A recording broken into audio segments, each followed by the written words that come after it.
सुभान अल्लाह। अम्मा साण फरमाए थी ओच तो मुझे घर जी छत खुली पई, छत खुली वई ऐं हिकिड़ो तख्त लथो आ। उन तख्त ते ब औरतूं वेठल हुयूं, एॾियूं सुहिणियूं एॾियूं हसीन हुयूं, टिखे कद वारियूं जी अब्द मुनाफ जे औलाद जूं न्याणियूं कदावर हूंदियूं आहिनि, इहे टिखियूं कदावर हसीन जमील ब औरतूं सुहिणे तख्त ते लथियूं आहिनि।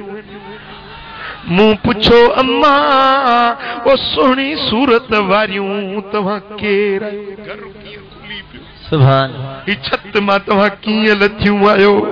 चवण लॻियूं आमिना अम्मा असां हिकिड़ी बीबी मरियम आ, बीबी आसिया है, असां जन्नत में मोहम्मद मुस्तफा जूं कुआरियूं थींदियूंसीं, अॼु पंहिंजे घोट मोहम्मद जो दीदार करण आयूं। सुभान अल्लाह। अज पंहिंजे घोट जी ज़ियारत करण आयूं आहियूं।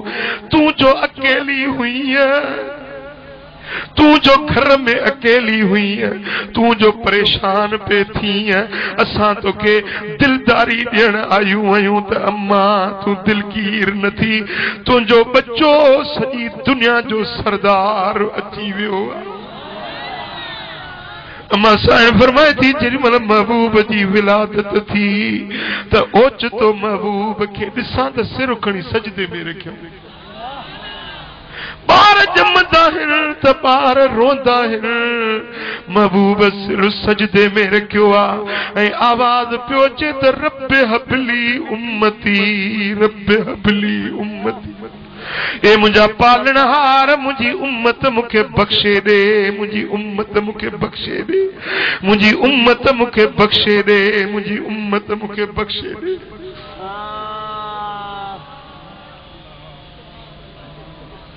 अम्मा साहिब फरमाए थी मां अजब में अची वियसि, इसरार छाती पई ॾिसां ऐं महबूबन इहा उम्मत जे लाइ दुआ घुरी आहे।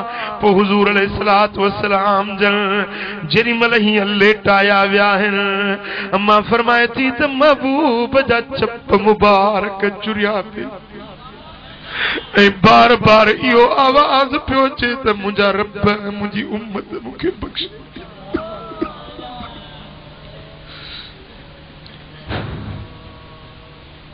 मुंहिंजी उम्मत मूंखे बख़्शे ॾे। हुज़ूर खे असांजे किरदार जी ख़बर हुई, असांजे किरदार जी ख़बर हुई त मुंहिंजा उम्मती नालाइक हूंदा, अहिड़ा बि गुनाहगार हूंदा, मुंहिंजे उम्मत में अहिड़ा बि गुनाहगार हूंदा, असां